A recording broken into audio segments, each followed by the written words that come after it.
వైఎస్ఆర్ కాంగ్రెస్ పార్టీలో ఓడిపోయిన కీలక నేతలు బొగ్గన రాజేంద్రనాథ్ రెడ్డి, వంగా గీత, పిన్నెల్లి రామకృష్ణారెడ్డి, అంబటి రాంబాబు, తోపుదుర్తి ప్రకాష్ రెడ్డి, కారుమూరు నాగేశ్వరరావు, కొట్టు సత్యనారాయణ, రవీంద్రనాథ్, కమలాపురం, తానేటి వనిత, అంజాద్ భాష, ఆళ్ల నాని, జక్కంపూడి రాజా, కోన రఘుపతి, కొడాలి నాని, అదే సందర్భంలో వల్లభనేని వంశీ, గుడివాడ అమర్నాథ్, చెలుబోయిన వేణుగోపాలు, బొత్స సత్యనారాయణ, ఇట్లాగా అలాగే విడుదల రజని, రోజా.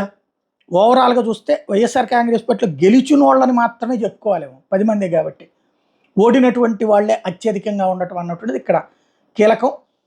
అసలు వైఎస్ఆర్ కాంగ్రెస్ పార్టీలో సగటు కార్యకర్త ఏ ఒక్కళ్ళు కూడా కలలో కూడా ఊహించినటువంటి పరాభవం అన్నటువంటిది మింగుడు పడని పరిస్థితి. అదే జగన్మోహన్ రెడ్డి నోట కూడా వినబడినటువంటి మాట.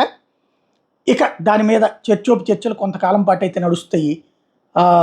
మళ్ళీ పార్టీ కోలుకోవడం ఎలా అన్నది చూడాలి.